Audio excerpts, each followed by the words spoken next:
Tá, ainda sobre os povos do Brasil, eu recomendo para vocês este livrinho fininho, pequenininho, dá para colocar no bolso do tamanho de um celular. O nome dele é Viagem ao Brasil.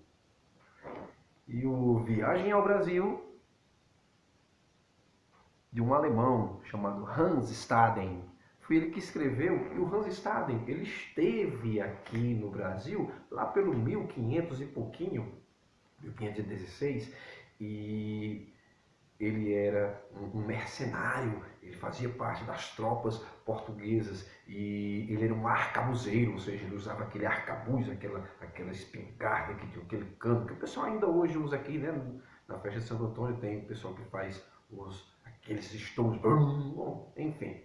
Ele utilizava aquela arma e ele foi aprisionado pelos indígenas. E é nesse livro que ele, quando retorna à Europa, ele vai contar como foi ele sendo prisioneiro dos índios lá no litoral de São Paulo. E ele seria devorado. E ele presenciou muitos dos guerreiros que tinham sido capturados, que estavam ali junto com ele, serem devorados num ritual, nos rituais que aconteciam. Recomendo demais, muito bom. Aqui o Hans Staden, ele estava morrendo de medo, por isso que ele não foi devorado. Ele diz que não, foi uma intervenção divina, Deus que tocou o coração dos nativos. Não foi nada disso. É porque ele chorava direto, de medo. E as caras, porque os tupis, eles devoravam os inimigos, mas era com a intenção de se apoderar do vigor, da coragem daquele inimigo. Quanto mais um inimigo fosse forte, fosse valente, mais eles queriam devorá-lo, né? A guerra, inclusive, não era tanto para matar, era para capturar, para se fortalecer com a força do inimigo. Aí os caras pegam o Hans Staden, chorando de noite. Não me coma não, não me coma não. Os caras vão ali e dizem, o quê? Se eu devorar isso aqui, eu vou ganhar o quê dele? A fraqueza, eu vou virar um chorão. E aí os caras resolvem que não vão devorar o Hans Staden. Claro que tem intervenção de alguns europeus franceses que vão chegar para negociar com os índios. Vale a pena a leitura desse livro. Recomendo demais. Por outro lado, eu queria tratar também de... Muitas vezes o pessoal compara. Eu falei dos maia, astecas, incas, sociedades incríveis com uma cultura, uma civilização muito avançada, muito superior, inclusive, aos portugueses e espanhóis que aqui chegaram. E aí o pessoal olha assim para os indígenas do Brasil e diz, vixe, e o nosso? Não tinha nada. Valha! Como o brasileiro é relaxado. Diz logo assim, calma, não é bem assim. Não é bem assim. Os nossos indígenas, de fato, não tinham uma escrita, mas eles tinham uma oralidade passada de geração em geração bem interessante em todas as comunidades. Nós vamos ter também que no litoral não vai haver, os tupis, por exemplo, não vai haver monumentos de pedra como os astecas e os incas. Mas uma coisa bem curiosa está sendo descoberta agora na Amazônia. É que boa parte da floresta amazônica era imensamente povoada. Imensamente povoada.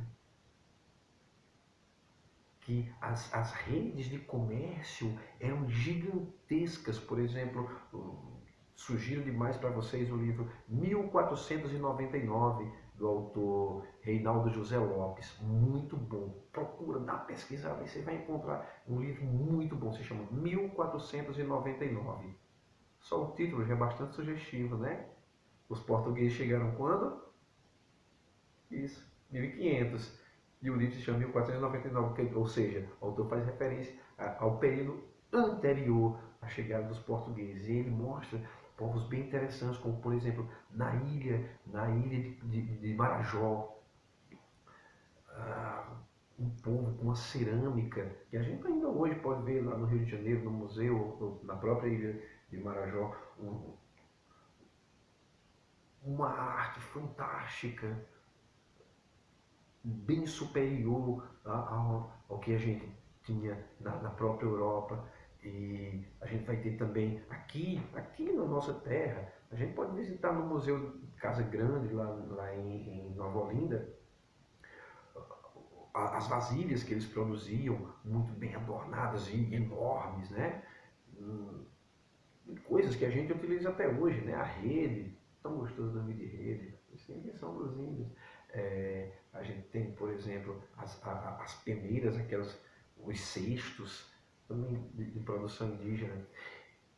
E voltando aqui para o que falava que fala o Reinaldo José Lopes lá em 1499, foi descoberto, ou foram descobertas na Amazônia cidades que chegavam a ter mais de 50 mil habitantes. O pessoal diz, não, porque as tribos tinham ali 30, 50, 100 pessoas, 200 no máximo, estourando 200 pessoas. Não. Hoje a gente já tem notícia de comunidades indígenas, comunidades nativas que chegavam a mais de 50 mil habitantes. Você percebe pela terra, em algumas regiões centrais da Amazônia, ali no rio Tapajós, você percebe, Tapajós? Não, Tocantins, na região Tocantins, você percebe que a terra que existe lá não é uma terra tão natural, ela foi produzida, ela teve uma participação humana muito intensa para se tornar do jeito que ela se encontra hoje, que o Reinaldo José Lopes chama de terra preta de índio, porque é uma terra que ela realmente tem uma cor escura e ela foi ficando dessa forma devido à comunidade, ou às comunidades que moravam ali, e realmente foram cidades que existiram, cidades efervescentes, de um comércio gigantesco, vibrante e com conexões com regiões bem distantes do que hoje é o nosso Brasil. Os nossos indígenas, muito longe do que se pensa, eram bobocas, eram selvagens, não, eles viviam na selva, isso é verdade, mas era uma interação com a selva bastante interessante. Então, vale a pena conhecer os nossos povos aqui do Brasil.